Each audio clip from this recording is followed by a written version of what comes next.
Are you not getting enough sleep? Are you spending too much time on the screen? Are you not getting active enough? How do you know? We're going to tell you.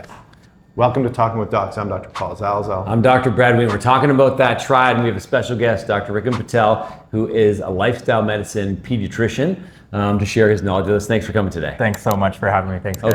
Okay, let us in. What's the deal with the sleep, screen, movement kind of guidelines for kids? Yeah, so Canada was the first country to come out with a 24-hour movement guideline, and I love it because it includes our movement, our sit time, as well as our sleep time. And I think it's really important for us to distinguish that you're getting enough exercise, but how much are we sitting, right? So as we mentioned before, sitting has become the new smoking. And so we're sitting right now. Isn't that ironic? We should be walking. Yeah, let's stand. Okay. Okay, fine. That's it. Here we go. Fine. Get this chair out of the way. Here we go. All right, there you go. Our own advice. Taking our own advice, Yeah. right?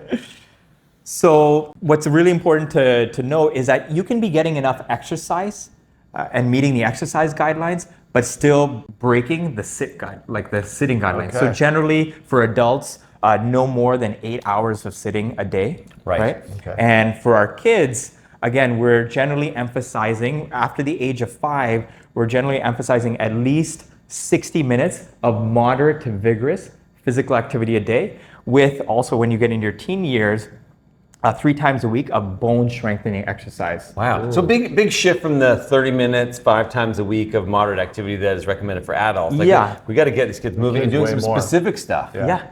And I think that's a big difference from when we were children in the 70s and the 80s, because there weren't TVs and screens, and our parents just said, go outside and play. And you were standing, like you were just walking around, running all around day outside, essentially doing activity. And that's probably why the health measures have changed. Playing with a ball and a stick. Right. Or a tire. It's true, though. It's kind of true. Hide and seek, Right, peg, whatever you do, capture the flag. Okay, Fun so stuff, specific limits on the sitting, and I think if the average person measured how much time they sat, they probably would be shocked at how many hours we spend sitting nowadays. Yeah, it is a tremendous amount, especially because of screen time, and that's why these are all so intimately connected. Yep.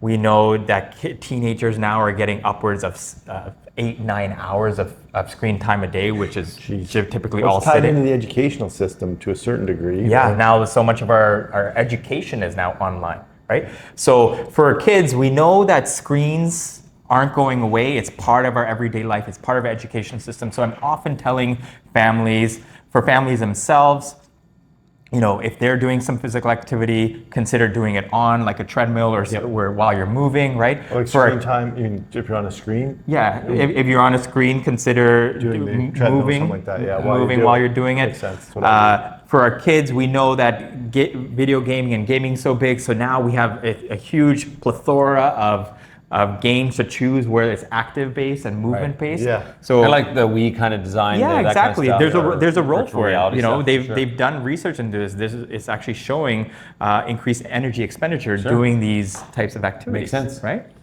All right, so you've got to incorporate a little bit more physical activity in the kids, and that's quite a number, 60 minutes a day.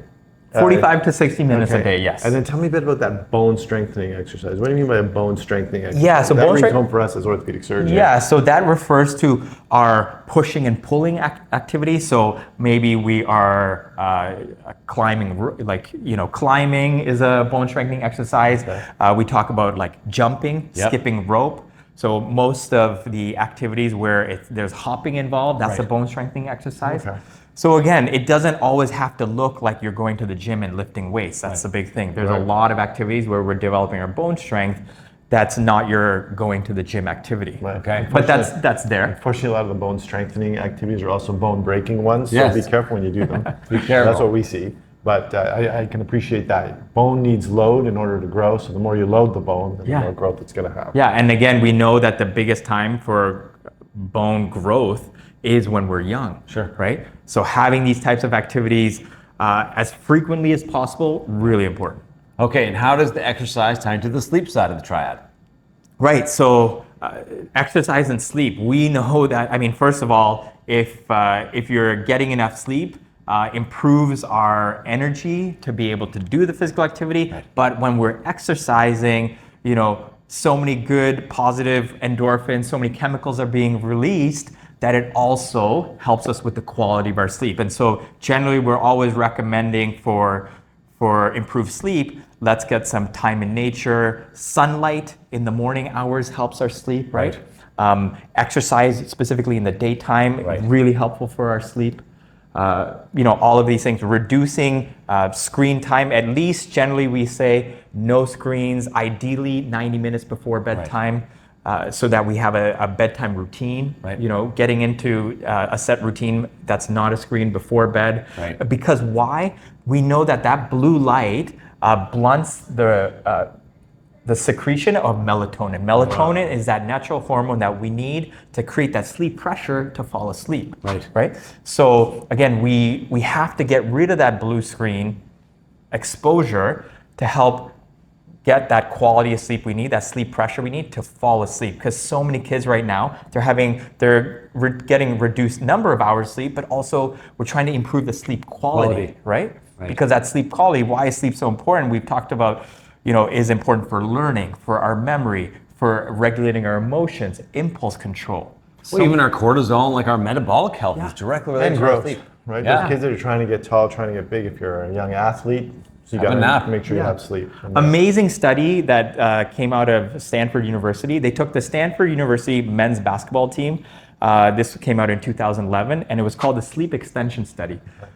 They had everyone sleeping for 7 hours, and they measured fitness level, 3-point percentage, field goal percentage. Then they took that same group, and then for the next 5 weeks, they increased the amount of sleep by about 2 hours. Oh, wow. Right? 9 hours. And they pretty much found just by extending sleep, improved cardiovascular fitness, improved field goal percentage, improved 3-point percentage, just from extending our sleep. At Duke, they sleep 14 hours a day. That's why they are always competing for the national championship. I love it. So again, such a great study. And then, another really important study that I highlight with families is now in 2022, they released a study in Lancet, and they said they started taking pictures of the brain, functional MRI, and they're highlighting different portions of the brain. They've actually found that when you're sleeping fewer hours, that reduced gray matter volume. Essentially, the brain is starting to die almost. To shrink, Yeah, right? wow. To shrink, and in key areas that are important for memory, impulse control, regulating emotions, right? And so much of pediatrics these days is parents coming in challenged with behavior, Acting out, oppositional. ADHD. So many different things that can just all be taken care of just by improving our sleep quality and our sleep duration. Wow. Well, there you go. Honestly, it seems so common sense, but I think something that needs to be framed like that for parents and for kids to say, hey, we need to get you off the screen. We need to get you a nice bedtime routine so you can have good sleep, so that you can feel good enough to exercise tomorrow and then start it all over again. It makes me wonder why we film these episodes so early in the morning. Yes, sitting down. We're going to move. Well, now you know. If you like this video, please like it, subscribe to our channel, share it with someone that you think could benefit from it, and please leave a comment. And remember, you are in charge of your own health. And thanks to Dr. Patel for joining us again. Thanks so much, guys, for having me. We'll see you next time.